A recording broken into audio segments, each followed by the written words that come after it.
This guy checks all the boxes. It's kind of intimidating. You see no one celebrating right now? It could be because it's 56-7. That's a fire-breathing blazer. It's a fire-breathing blazer. I thought a blazer was a jacket. It's the wrap-up presented by Allstate. He's Harry Douglas. I'm Jason Fitz, and I don't care what you call that. That's a dragon. Like, that's Dungeons and Dragons. Why is it if Harry Douglas does that, it's cool. If I do it, it's nerdy. I don't understand this at all, Harry. The funny part is that, did you hear the announcer? I thought a blazer was a jacket. That literally has me weak inside right now. What has me weak inside is the thought of even wearing the turnover chain when you're down 56-7. Like, all good, but like, hey, you got yours, but really? I mean. Well, I don't think they actually watch shows or watch college football because they definitely didn't learn from Miami last week because they did it this week. And what's the madness on the turnover chain? Like, I'm all in for creativity, but a dragon head? Like, give me something like, I don't know. That thing looks scary, man. That looks scary. That looks scary. Oh, my God. This is just the beginning. For the next 30 minutes, we're going to get you caught up on everything you need to know, have some special guests, and we're going to rank some mascots. But first, we start with some shout-outs. No, that's my favorite right there. I love all of that. Oh, look at the graphic. This is basically me and Harry every day, every Saturday. I'm not even phased. Yeah, no, that's true. Well, I'm over there. Who's you and who's me? Oh, I'm definitely the one with the megaphone. Are you serious? Like, let's look at the fashion of the one that's facing forward. All right, we'll get to some home. This is a little musician love to start this out. I am the resident musician at ESPN, right? Best recovery? That's the Ohio State drum major, Austin Bowman, coming out of the tunnel. Bam! Down he goes. Dope. Isn't that what Homer Simpson would say? Dope. This is a reminder that musicians like me, we were the reason that people, like teachers said, walk, don't run. Like, you're not supposed to run down the home. No, but it's the simple fact that they got back up and just kept it moving. I mean, you got Didn't even flinch. And by the way, kudos to the best damn band in all the land. Like, the Ohio State Marching Band is spectacular, and they do great work. Whoa, we can still laugh at them. Did you forget about the HBCUs? Let's not take it there. No, that's actually the name of their band. Oh, it's the best damn band ever. Oh, I was like, whoa, wait a minute. No, I'm not taking anything away. Did you forget about the HBCUs? I'm sorry, Fitz. I'm ready to jump on you already. We just started to wrap up. My bad, bro. This is just going to be a long 30 minutes. You need a drink. Let's go to the next one. Trickiest play. First play of the game, East Carolina runs a trick play. Look at that. I love it. Play number one. You give the ball to a running back, let the running back throws a strike for a touchdown. I mean, that's the way to start with the 75-yard touchdown. If you were running that route, Harry Douglas, do you expect your running back to be able to deliver that? Actually, no. 100% no. And they probably got a penalty, the defensive team, for roughing the passer. Yeah, well, either way, good celebration there. Let's get to the next play on the list. Oh, no, we're going to come back to us first. That's fair. Get the microphone out of my face, man. Like, what's going on here? Now we're going to go to the next play. Out of my Let's face. get some filth going. This is the filthiest interception. Michigan State. Sparty, by the way, 2-0. But really, this is all about go gadget hands. We don't need no stick-em. We have these Nike gloves. We have these Nike gloves that allow us, I'm going to give this guy his props. This is a hell of a catch by a safety. Guy who I don't expect to make that play hardly ever. You're burying the lead. Did you watch Inspector Gadget as a kid? Da-da-da-da-da. Inspector Gadget. That's what I'm talking about. That's what I think of every time you see him go up with that. But it was still the gloves. I mean, the gloves do make it. That or Gumby? Oh, Gumby? No, Inspector Gadget way better than Gumby. I like Gumby, though, too. Okay. Well, we're best friends. Let's get to best buds here. It's like looking in a mirror. All right, little love for Rocky Talk. Not a lot happened today that was good there, but this was good. Smokey, the Tennessee Mascots have a match on the sideline because there's a real Smokey, and then there's a mascot Smokey. So you got dog. But why the real Smokey's not even phased? He's looking at him like, you imposter. Yeah, I mean, the real Smokey's looking over like it's cool if you exist here as long as you take none of my pets or treats. You imposter. Get out of my face, you imposter. Again, that's how Harry looks at me every time I try and do something athletic. Speaking of athletic, best catch. Now, this is a game changer. All right, you've got the cat. Whoa. The cat's hanging on by a thread. The cat's up there and then coming down. Whoa. What a catch. All right, spectacular work by the fans. As somebody that loves both cats and dogs, spectacular work here. Harry, there's one thing that we can agree on, right? There's one thing I know about that cat. Talk to me. After that cat landed, that cat was still angry at somebody for putting him in that situation. Very much so. But that play better be on SportsCenter Top 10. Yeah. Oh, if not, then somebody's not doing their job. Tremendous accuracy underneath, by the way, making sure that they had everything in the right spot. It's like it's like a catch and a punt, right? You got to look the ball in, right? Eyes on cat.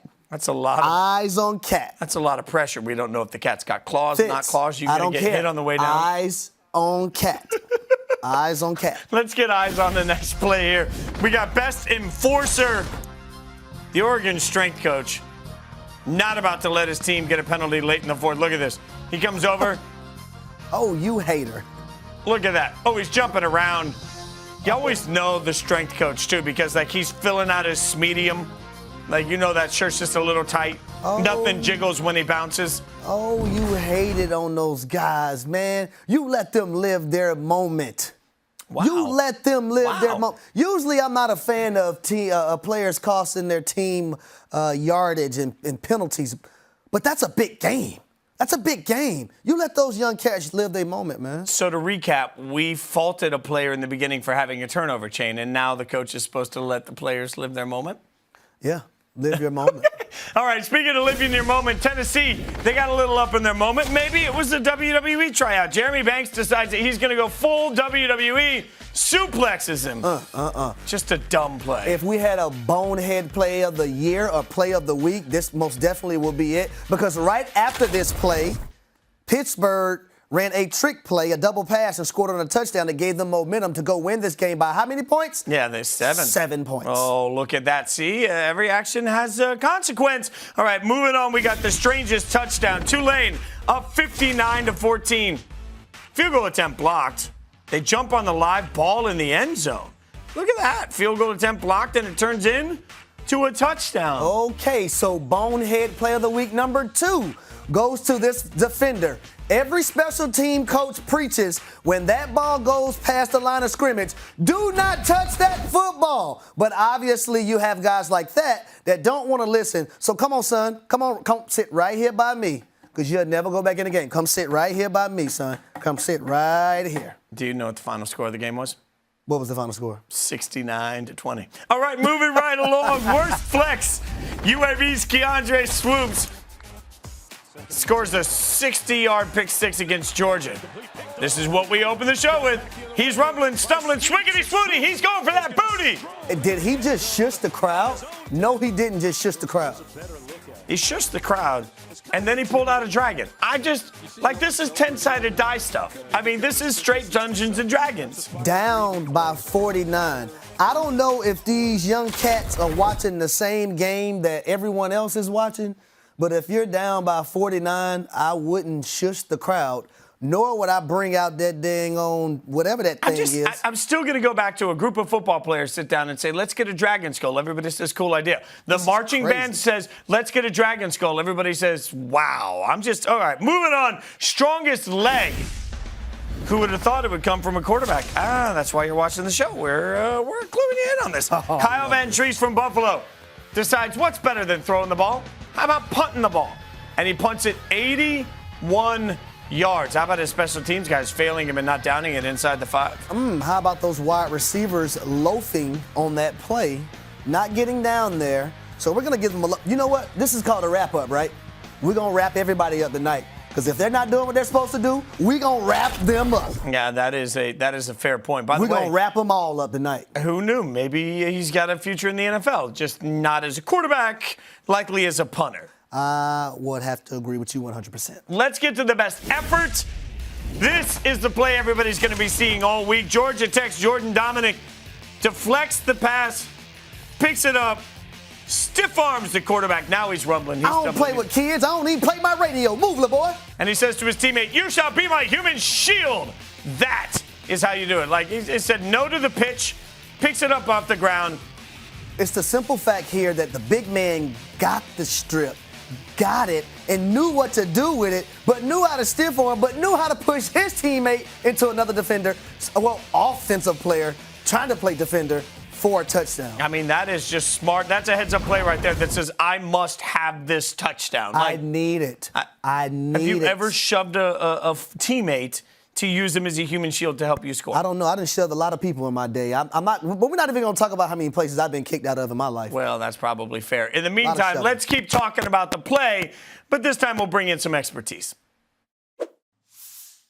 I always love it when our Wolfpack grows by one, so it's time for some couch conversations presented by Dr. Pepper. Harry Douglas, you ready for this? Couch conversations. Yeah, let's go. We're welcomed now by Jordan Dominic, one of the biggest plays we've all been talking about it. Everybody's seen it. Jordan, thanks for the time. What's going through your mind when you are running with the football and you realize that your own teammate's in front of you and you're just going to have to use him as a shield to get to the end zone? I was really just thinking, I got to get this touchdown. Like, I know I've ran too far just to come up at the one or anywhere close. So I was like, at this point, sacrifices must be made. I mean, you mentioned how far you ran, 78 yards. Like, Harry Douglas has done that before in his life. I run 7 yards and I'm winded. At what point in that sort of run are you thinking, my God, I'm running out of gas? It was about the 20-yard mark. I was just trying to run, and at that point, my legs were almost numb, like they were burning, and I was just trying to get it done and over with. And then all of that just ended up happening. So now, after that play got finished and you're on the sideline with your teammate, Charlie Thomas, did you say anything to him? Did you apologize to him? I apologized. As soon as I walked up to him, I had to apologize. I was like, bro, I'm sorry. He was like, nah, you good. You're good. Like, he was balling out too. He had 2 picks today. He was going crazy. Amazing tackle, one that really blew up too. So, I mean, we're all good. Like, we're all good at the end of the day. I mean, but how long can you trash talk your teammate that you got to use as a human shield? Like, I just feel like this is the undertold story here. See, oh my gosh. I'm pretty sure I can hold that over his head for a while, but at the end of the day, he's gotten some stuff on me too during practice and everything, so I really can't say much or else he's going to get on me first. Now, you down there in Atlanta. I'm from the south side of Atlanta, but you have somebody on your coaching staff that's from the south side of Atlanta that I grew up with, played Little League football with, Tashard Choice, y'all running back coach, who actually played at Georgia Tech as well. Man, talk to me about his energy and what he brings to that team, not just offensively, but for the entire team. Oh, it's insane the way he just comes out ready to work every day. Like, you can see him after practice. He's getting runs in. He's making sure everybody's motivated. Like, every time I see him, it's always a smile on his face. Like, it's amazing the energy that he brings to the whole team. Just being able to coach the running backs that we had. We had JP with an amazing catch today that ran it in for the touchdown. We have Dante 2K Smith that can just do whatever he needs to do. He gets out to the perimeter. He can run. We have Jahmyr Gibbs, one of the most insane up-and-coming running backs in college football at the moment. And just him being able to just be there every day, coming back to his alma mater and just talk to us and keep us motivated. He always has something good to say. He always has something positive to say to everybody, which is just amazing, honestly. It's great to have him around. And he's one of the most positive human beings, man, I've ever been around. Every day he's sending a positive tweet out for people to look at, for people to take in and hone in their day, man. So shout out to TC. Shout out to you too, my brother.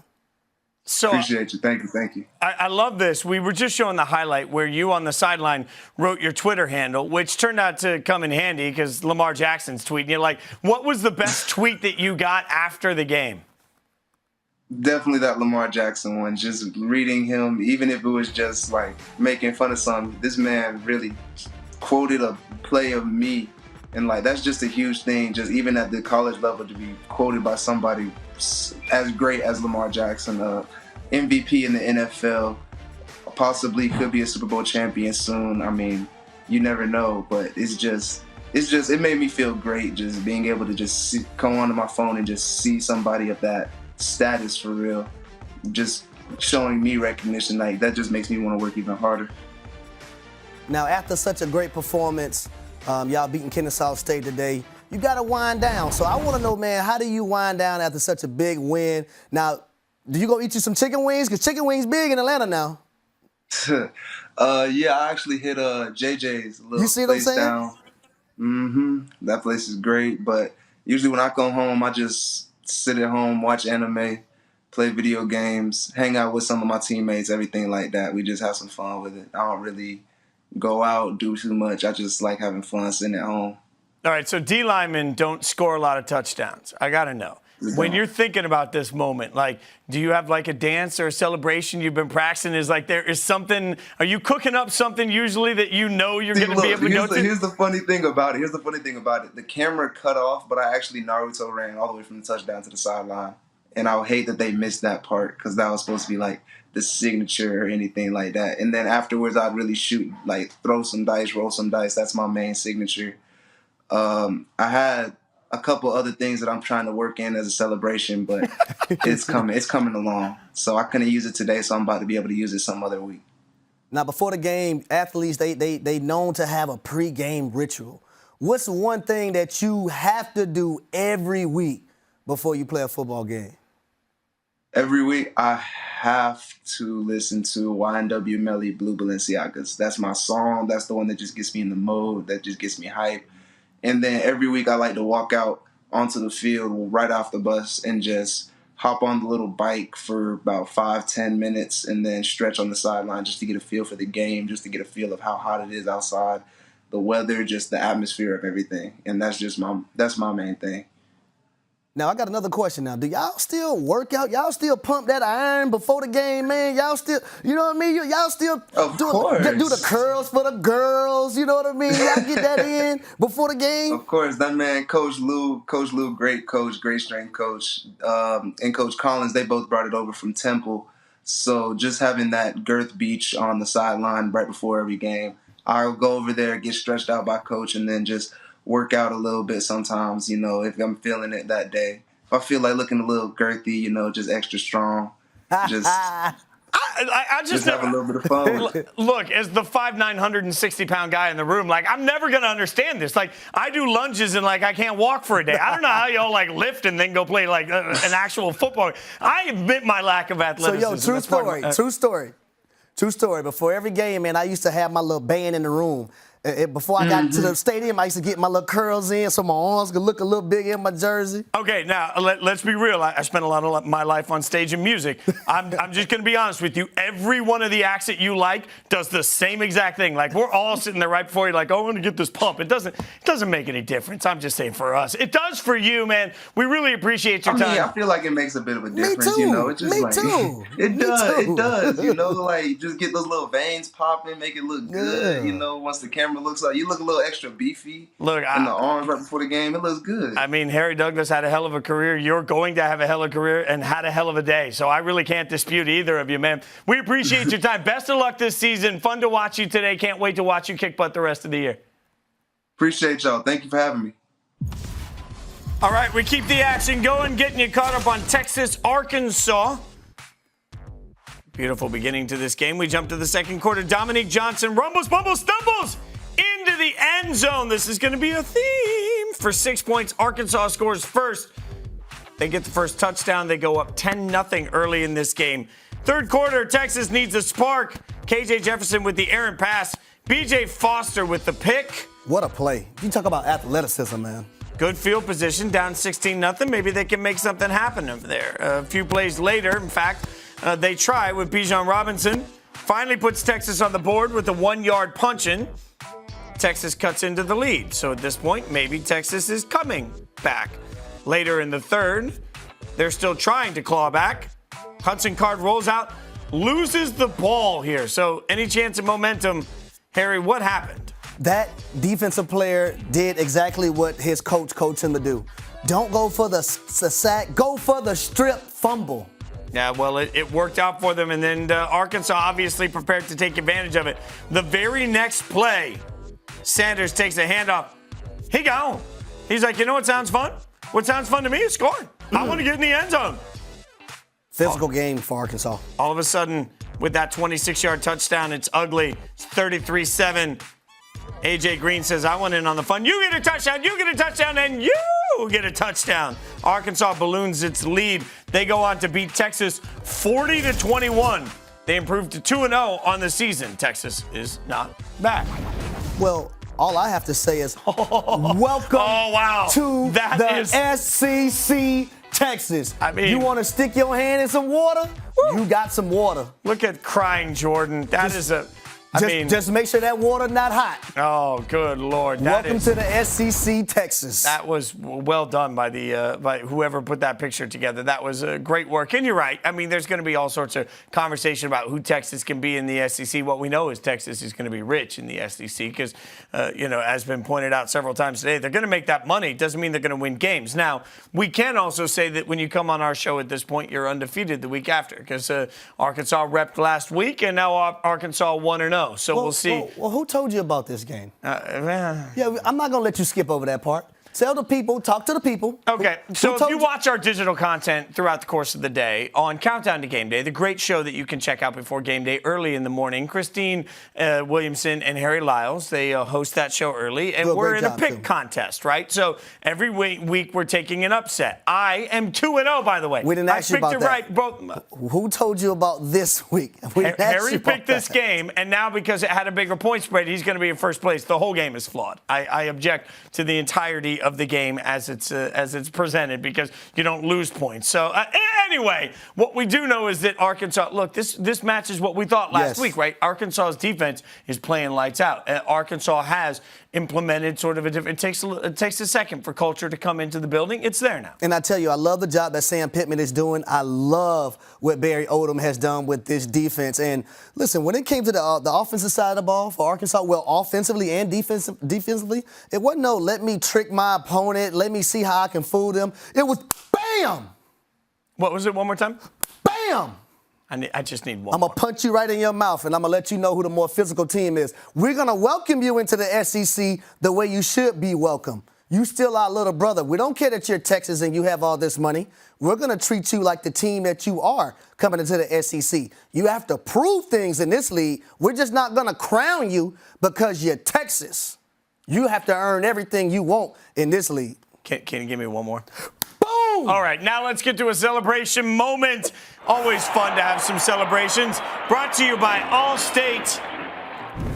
And the celebration moment, obviously, again with the graphics, man, we are world class around here. They must know something we don't know. Where we going for New Year's, man? This is fancy. Well, you know what? I'm always in church, so never mind. Oh, my God. All right, the celebration moment is simple today. For all the celebrating that's happened, not just for the school, but for the conference, Oregon going into Columbus and beating Ohio State is absolutely the celebration moment. And you can look at this right here and just see the joy from one side, the pain from another, obviously. For an Oregon team that last year expected pre-COVID to get Ohio State out in Oregon, that didn't happen because of COVID. Now they get their chance to go into Columbus and make this happen. And it's a big win for the program. It's a big win for the Pac-12. And we talked about it earlier tonight. The Pac-12 at some point needs to be, the conversation needs to change. Well, this is a huge win for Oregon. And I thought those guys had a chip on their shoulder, man. They didn't get to play this game last year in Eugene, Oregon. They went into Ohio State, handled business. Now, those guys, they're not going to harp on this win too much. They're ready for the next opponent. They have a goal at hand. They have a task at hand. And Oregon did this without the best player in college football and other defensive studs that did not play today. Yeah, they were missing 5 guys on the defensive side of the ball, and Kayvon Thibodeau obviously not there. And that's a huge. I remember listening to the broadcast, and in the fourth quarter they were saying, "Man, this is that moment where they really wish they had Thibodeau." And about 2 plays later, Oregon got a sack, and sacks were hard to come by in this game. Pressure was hard to come by, and the stat line is going to be really good. I'm disappointed in Ohio State's defensive line.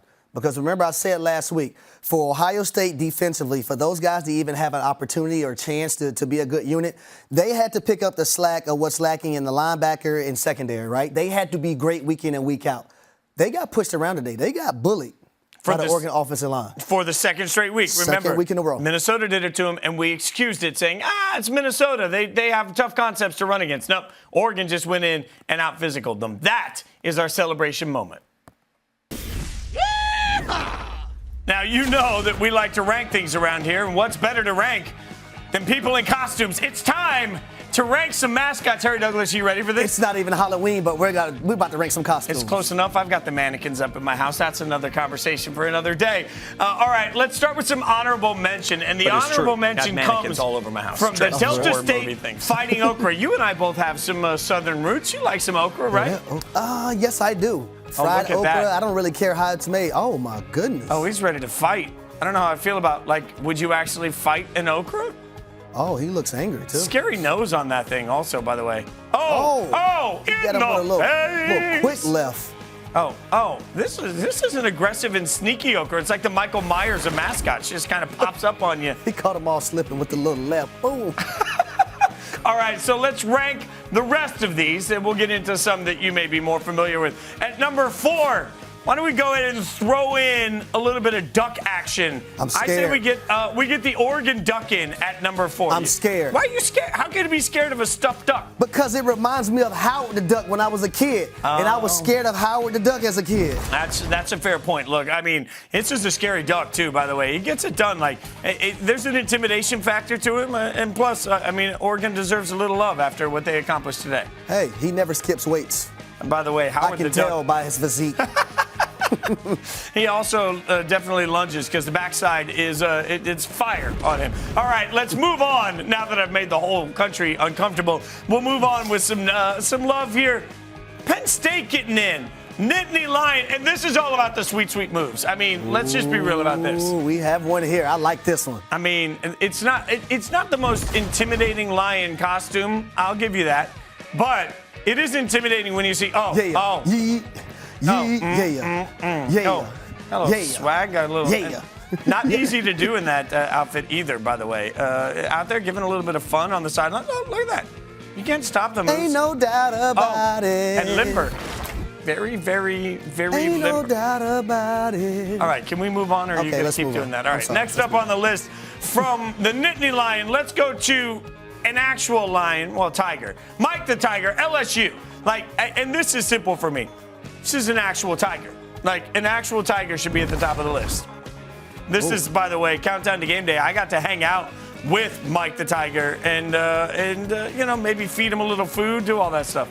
I have a question. Yes. If you had an opportunity to go inside that cage, would you go inside that? I was right up there. I was right up on it. That's not what I'm asking you. If you had an opportunity, I'd go inside the cage. You would go inside the cage? Yeah. Well, you think a person like me that looks like me will go in there? You mean former wide receivers? You think a person that looks like me will go inside the cage with a tiger? Dashingly good-looking former wide receivers. We keep making all of America uncomfortable. So let's get to the top of the list. The top of the list, Clemson. Another tiger. Another tiger. But here, there's a reason. Stick with me on this one. Okay, talk to me. The person that's in that suit. 6'6". Not an exaggeration. That's crazy. Eric McLean, our buddy at the ACC network, he was in Eric McLean's wedding. And Eric said, look, that man is huge. Now, Eric was an offensive lineman at Clemson, and he said the mascot's huge. I'll never forget standing on the sideline and watching Mike Oler Jr., who's not a little man, look over and say, oh, my God, when he walks by. He's 6'6", and his back is about as wide as you and I standing side by side. Well, I can tell you this. The Clemson basketball team could probably use him. Yeah, well, the football team could, too. Oh, it's too soon. It's too soon. Look, they may not be at the number one in the actual football rankings, but we'll give them the top of the mascot rankings now. A lot of cats. I'm scared of that duck. Always comes. We got no Cowboys. We got ducks and cats, and you're afraid of the duck. Just bad things are coming to my mind when I'm looking at this duck. Can we get it off the screen, please? Yeah. Well, that's it for our mascot rankings. Thank you. Never scared of a dirty bird, though. This is last night. Last night, Harry Douglas out emceeing an event for the Atlanta Falcons and showing off them sweet, sweet moves. I'm wondering, you're gonna teach me a little bit of something here because I'm trying to figure out what I'm watching. We're gonna do a little something, man. Are you ready? You're gonna teach me? We're gonna do a little something, man. Okay. I mean, just come on, just we're gonna dance. We're not gonna do the dirty bird. We're just gonna hit him with this right here. Are we dancing? Hit him with this right here, though. You gotta. I'm dancing with Harry Douglas. You gotta have a little sweat. Then hit him with this. I don't know what's going on. My God, I thought you were gonna teach me the dirty bird. Instead, you're just shuffling. Do you have a good end zone dance, Harry Douglas? Man, no, I always spent the ball in the end zone. I'm trying to show you a little something with a little rhythm, a little swag. Yeah. if I you should never don't do sit that again. if you don't sit down, This is luckily the only place you'll ever have to watch me dance. I don't even think they realize, but this is my fraternal twin Fitz, so. I tried to do the worm once on stage. True story. I decided I was just going to try the worm. How hard could it be? Turns out it's harder than it looks, and I face planted in front of like 30,000 people. So that's a reminder. I should never dance. This has been the wrap up. He's Harry Douglas. I'm Jason Fitz. We're presented by Allstate. Make sure you check us out every single weekend. We're here 7 to 8 p.m., and then we're back here for the wrap up from 11 to 11:30. So there's no getting away from us. We appreciate you guys hanging out with us. As always, oh, what is that? Harry's getting weird now. Harry Douglas, Jason Fitz, the wrap up presented by Allstate. Thanks for hanging out with us.